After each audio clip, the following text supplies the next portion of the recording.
নমস্কার প্রিয় দর্শক, সোনালী কথা চ্যানেলের আরও একটি পর্বে আপনাদের সবাইকে স্বাগত। আজকে তৈরি করে দেখাবো সুজি দিয়ে একটা মজাদার স্ন্যাক আইটেম, সুজির সুতলি বোমা। নামটা শুনে ভয় পেয়ে গেলেন? যখন খাবেন তখন অবাক হয়ে যাবেন। উপর থেকে ক্রিস্পি, ভিতর থেকে সফট এই সুজির সুতলি বোমা কি করে বানাবো চলুন দেখে নেওয়া যাক। একটি গ্যাসের মধ্যে প্যান বসিয়ে দিয়ে দিলাম 2 কাপ জল। তারপর মিশিয়ে দিলাম 1/4 চামচের মতন বিট নুন, সামান্য একটু চিলি ফ্লেক্স আর কুচিয়ে নেওয়া ধনেপাতা। তারপর জলটা যখন একটু ফুটে আসবে ঠিক সেই স্টেজে আমরা মিশিয়ে দেব 1/2 কাপ সুজি। সুজিটা মেশানোর সময় একটু একটু করে ছাড়বো জলের মধ্যে আর হাতা দিয়ে নাড়তে থাকবো, তাহলে সুজি আর দলা পাকিয়ে যাবে না।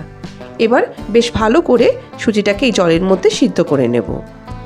গ্যাসের ফ্লেমটাকে অবশ্যই এই সময় মিডিয়াম ফ্লেমে রাখবো আর ততক্ষণ অবধি সিদ্ধ করব যতক্ষণ না জলটা পুরোপুরি শুকিয়ে যায় আর সুজিটাও বেশ ভালোভাবে সিদ্ধ হয়ে যায়। এরপরে আমরা গ্যাসটাকে অফ করে দেব আর প্যানের ঢাকা বন্ধ করে এটিকে ঠান্ডা হওয়ার জন্য ছেড়ে দেবো।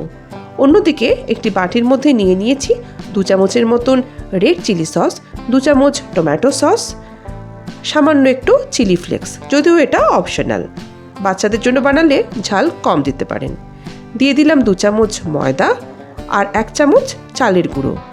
চালের গুঁড়োর বদলে কর্নফ্লাওয়ারও ইউজ করতে পারেন। এবার এই সবগুলোকে একটু জল দিয়ে মিশিয়ে এর একটা ঘোল বানিয়ে নেব পাতলা করে। অন্যদিকে আমার সুজির মণ্ডটা এতক্ষণে অনেকটাই ঠান্ডা হয়ে গেছে।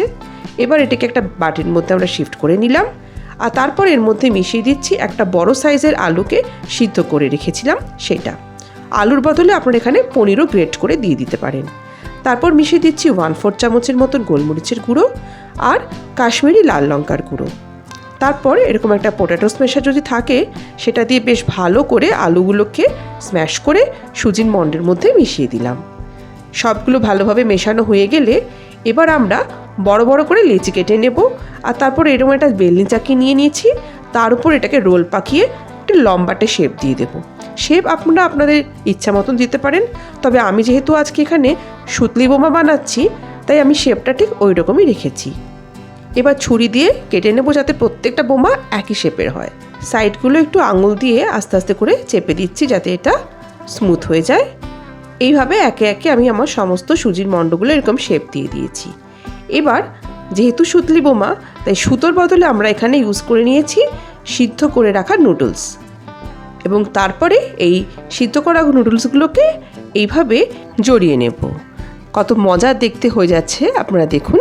এই স্ন্যাক আইটেমটা কিন্তু বাচ্চাদের জন্য স্পেশালি খুবই অ্যাট্রাকটিভ। যারা কোনোদিনও সুজি খেতে চায় না, এই বোমা দেখলে কিন্তু তারা একবার কেন বারবার খেতে চাইবে। এরপর আমরা যে ময়দার ঘোলটা বানিয়ে রেখেছিলাম তার মধ্যে একটা একটা করে বোমাকে ডিপ করব, একটা করে হালকা কোটিং এর মধ্যে লাগিয়ে নেব আর তারপরে গরম তেলের মধ্যে এগুলোকে ভেজে নেব। আর তার জন্য আগে থাকতেই আমি একটি কড়াই বসিয়ে রেখেছিলাম গ্যাসে। ভালোভাবে সাদা তেলটা যেই গরম হয়ে এসছে একে একে প্রত্যেকটা সুজির তৈরি করে নেওয়া বোমাগুলোকে ছেড়ে গ্যাসের ফ্লেমটাকে মিডিয়ামে রেখে এপিঠ ওপিঠ লাল করে ভেজে নেব। আর তাহলেই আমাদের তৈরি হয়ে যাবে আজকের মজার এই স্ন্যাক আইটেম, সুজি দিয়ে বানানো সুতলি বোমা। কেমন লাগলো আজকের আমাদের এই বোমাগুলোকে দেখে কিন্তু প্রত্যেকেরই মনে পড়ে যাবে ছোটোবেলায় সেই কালী পুজোর সময় ফাটিয়ে নেওয়া সুতলি বোমা। এবার চলুন দেখিয়ে দিই কতটা ক্রিস্পি এটা হয়েছে বাইরে থেকে।